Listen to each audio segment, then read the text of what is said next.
मालवा में पूर्व SDM OP Srivastava पैदल नर्मदा परिक्रमा बाबरी पहुंचे।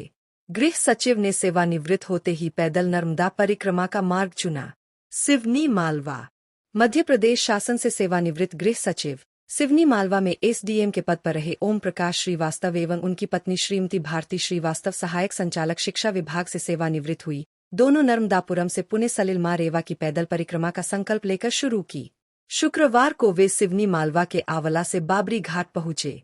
ओपी श्रीवास्तव रिटायर्ड आईएएस के बारे में नर्मदापुरम से वरिष्ठ संपादक राजीव अग्रवाल ने जानकारी दी।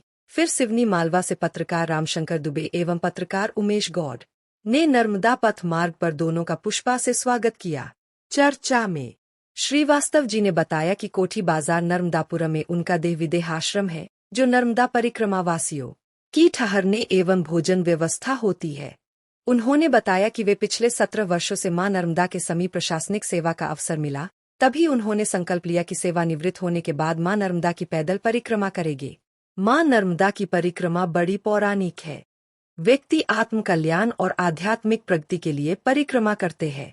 हम सेवानिवृत्त होते ही वानप्रस्थ में प्रवेश कर गए। हमें श्रीमद् भागवत जी से बड़ी प्रेरणा मिलती है। श्रीमती भारती श्रीवास्तव ने कहा कि मां नर्मदा की पैदल परिक्रमा से बड़ी सुखद अनुभूति हो रही है। नर्मदा परिक्रमा वासियों के प्रति लोगों के मन में बड़ी श्रद्धा एवं सेवा करते हैं।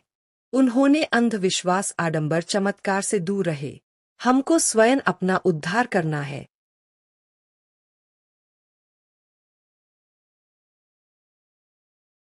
नर्मदे हर जी, आप किस पद से सेवानिवृत्त हुए हैं? मैं ओम प्रकाश श्रीवास्तव हूँ और अभी फरवरी में गृह सचिव मध्य प्रदेश के पद से रिटायर्ड हुआ हूँ। मैं भारती श्रीवास्तव और फरवरी में मैंने वीआरएस लिया है, असिस्टेंट डायरेक्टर स्कूल एजुकेशन से। आप लोग कहाँ से आए हैं अभी शुरुआत की? हम लोगों ने अपनी यात्रा नर्मदापुरम से शुरू की है, कोठी बाजार से। हमारा वहाँ आश्रम है, देह विदेह आश्रम। हम लोगों ने स्थापित किया है नर्मदा परिक्रमा वासियों की सेवा के लिए, तो वहीं से हम लोगों ने अपनी यात्रा स्टार्ट की। तो दीय पाद पंकजम नमामि देवी नर्मदे, मां नर्मदा रेवा की पद यात्रा की प्रेरणा आपको कहाँ से मिली? कैसा संयोग जम रहा है? देखिए, ऐसा कुछ संयोग रहा कि मैं अपने सेवा काल के प्रारंभ में 1994 में होशंगाबाद में कई जगह एसडीएम रहा। फिर भगवान ने दूसरी मेरी पोस्टिंग एडीएम के रूप में होशंगाबाद में 1999 में की। फिर मैं चला गया खंडवा, तो खंडवा में एनएसडीसी में रहा, वहाँ भी नर्मदा जी थी। फिर मैं नगर निगम कमिश्नर बन के जबलपुर गया, वहीं एडिशनल कलेक्टर रहा, तो वहाँ भी नर्मदा जी थी। तो 17 साल लगातार मैंने नर्मदा जी के किनारे सेवा की। नर्मदा माँ की कृपा है। और तभी से नर्मदा जी के प्रति ऐसा श्रद्धा भाव पैदा हुआ कि ऐसा सोचा कि जब भी हम सेवानिवृत्त होंगे तो तुरंत बाद हम नर्मदा जी की परिक्रमा करेंगे।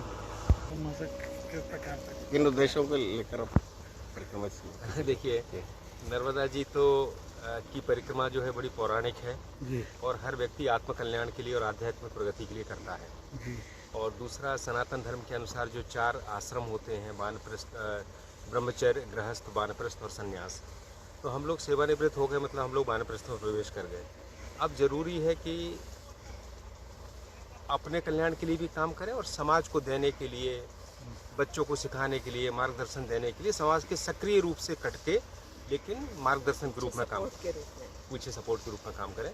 तो हम लोग अभी इस परिक्रमा के बाद हम लोगों ने अपने आश्रम में गीता की कक्षाएं शुरू की हैं, कुछ प्रकाशन शुरू किए हैं। नर्मदा परिक्रमावासी आते हैं तो इसी काम में संलग्न रहेंगे, तो यही उद्देश्य है। मां नर्मदा के बारे में बताया जाता है कि कलिकाल प्रलय काल में भी मां नर्मदा का जल क्षय नहीं होता। हमेशा बड़े बड़े ऋषि मुनियों ने तपस्या की, करोड़ों तीर्थ माने गए हैं। एक प्रकार से आप ऐसे उच्च पद पर रिटायर होने के बाद आध्यात्मिक की और आपका जो दृष्टिकोण है, क्या विचार है उसके बारे में? ये तो भगवान की कृपा है कि हम लोगों का शुरू से ही हम गीता से जुड़े रहे। और हम दोनों ने पहले 2014 में कैलाश मानसरोवर की भी यात्रा की और भी विभिन्न यात्राएं की। वहीं से भाव पैदा हुआ कि नर्मदा जी साक्षात जागृत देवी हैं, उनकी परिक्रमा की जाए। और अभी 2 दिनों की यात्रा में आपको क्या अनुभव हो रहा है?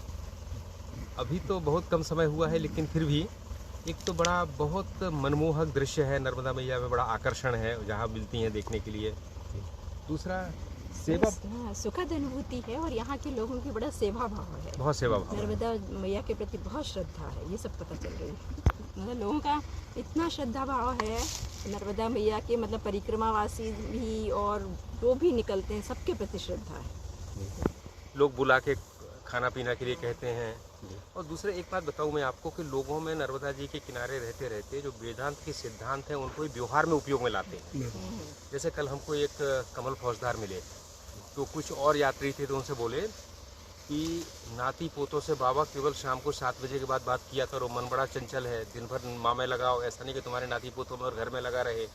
तो ये बड़ा कि मन बड़ा चंचल है, इसका निग्रह करो, इसको इस पर कंट्रोल रखो, ये बड़ा आध्यात्मिक सिद्धांत है।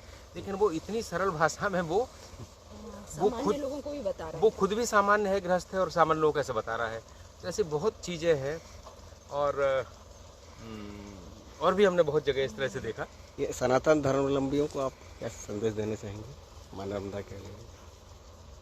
देखो ऐसा है कि हमारे धर्म का नाम सनातन धर्म नहीं है, हमारा धर्म ही सनातन है।